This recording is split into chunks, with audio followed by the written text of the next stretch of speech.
So black women are expanding their options, but some of them are recognizing that the grass isn't greener on the other side. Recently, I came across this video of a content creator who was reading the story of one of her followers who ended up having a divested disaster. Let's listen to it. So it says, after a year of being single and not particularly mingling, I wanted to start dating again. I'd been on a few dates but nothing amazing. So one day I stumbled across a page on Instagram called White Men Seeking Black Women. If you are going on a site called White Men Seeking Black Women and you don't want to be fetishized, then don't go. See, and here's the thing about it. Women, we have all this discernment and we can get it when it's the other way around. If we knew that there was a black dude out there going on a site called Black Men Seeking White Women, oh, we would call him all kinds of colorist. He hates his mama. He's self-hating. We would understand. But if it's the other way around, then we like to play dumb. And this is what I'm saying, ladies. Sometimes we play willing idiot in our own destruction or our own bad results because we are willing to overlook the red flags, or we don't trust that sense within, or we just feel like we can play with fire and not get burned. I'd never really tried an interracial relationship. I'm a black woman, and at the time I was 29 and looking for something more serious and wanted to try something new. A partner to settle down with. I don't know why, but I thought that I would give this a try since the pictures posted on the blog showed successful relationships. And I've been said that women are being very much influenced by what they are seeing on television or on their phones. Here is another prime example. She decided to try something new because she saw some cute pictures on Instagram. Doesn't know anything about those couples, doesn't know if those are paid actors or if they are real couples, if some of them are divorced no more, if they're just dating, doesn't know anything. They just look cute on Instagram, so it must be true. Ladies, we really have to start thinking a little deeper. That had come out from the website. So I joined and started talking to people. Immediately I was approached by men that wanted to take me out and to treat me very well. They were specifically seeking a black woman. This is when you ask the question, why are you only seeking black women? This is when you ask that question. That one question right there would have brought so much to light, but I bet you she didn't do it. And were willing to take care of me and my needs. On the site, I came across a man that we'll call him Dave. He was an accountant and was on a decent salary and was looking to establish a mixed couple. Looking to establish a mixed couple? Because he's into that race play fetish stuff. Like, this is so obvious. He made sure that I knew that he was financially stable and that he was ready to look after my needs. And it felt a bit like a sugar daddy situation, I can't lie to you. It felt like a sugar daddy situation because it was. I mean, at this point, it's like, can you really be mad? Like, can you really be upset if the situation turns south? If you are at this point willingly engaging in a gentleman who has said or expressed in so many different ways that you're a fetish for him. So can you be upset, or can you really be surprised or sad or confused when you are treated accordingly? So Dave and I ended up going on dates for 3 consecutive weeks. At this point, we were starting to develop feelings for each other and we wanted to get intimate. He wanted to stay at a hotel because he said he enjoyed being pampered. Yeah, right. He wanted to stay at a hotel because you're his sugar baby, his side piece, and he didn't want you to be seen around people that he loves or seen in public with you like that. This is why he wanted to go into a hotel. And I didn't mind it because I thought that that was his way of showing me luxury. We finished our day and headed back to the hotel to relax and to have a good time. Now, during the sex, the things he would say were definitely fetish-like. So she knew what she was getting herself into. And it's interesting because she started off the letter that she wrote basically by saying that she was looking for a serious relationship. She wants to settle down, get married, have a long-term relationship, whatever. She starts off by saying that, then finds herself on a website where she admits she's going to run into dudes who fetishize her. So it's like, I mean, at this point, I don't even really know why we're having these conversations. She knew what she was getting herself into. Things go south. we cannot be surprised. At a point, we were locked in, I'm just going to say wolf mode. And he says, take this white blank, and was addressed me by saying, do you like that, queen? Weird, but I overlooked it because he was a kind person and I couldn't be surprised by the fetishism since I met him on a site intentionally made for white men seeking black female companionship. If this was the only catch, I was fine with it. There we have it right there.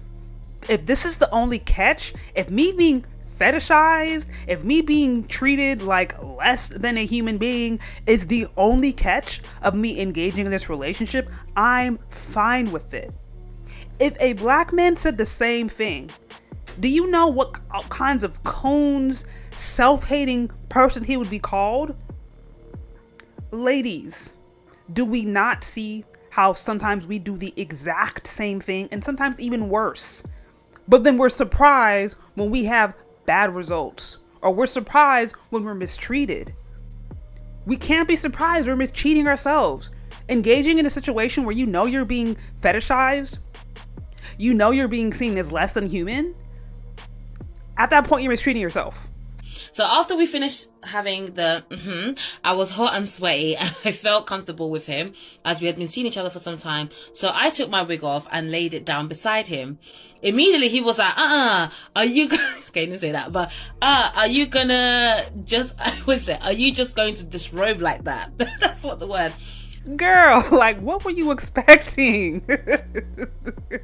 Well, like I said before, you are signing up to be somebody's sugar baby. You're on assignment. So you taking off your wig or your weave or whatever is you now being off assignment. And that's not a part of the contract. This robe, but she put in question marks, what the fuck? Who even refers to the removal of one's wig as disrobing? I said back, are you not comfortable seeing me in my natural self? So part 2. Of course he is not comfortable seeing you in your natural self because you are a fetish.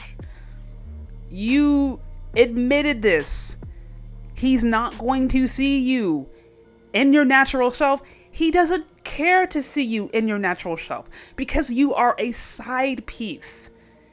You are not being perceived as an equal. He doesn't even want to go out in public with you or take you around people that he knows and trusts. This is why he's meeting you in a hotel room. So again, this is not surprising at all, and nobody should listen to this scenario and be confused. All of the red flags are there. And ultimately, black woman, if you treat yourself like a fetish, or if you engage in situations where you know you are being fetishized, don't be surprised when you are mistreated. So we left off as, are you not comfortable seeing me in my natural self? We've been consistently dating for some weeks and we have been intimate now, so you should be comfortable with me as I am. And boy, was I wrong.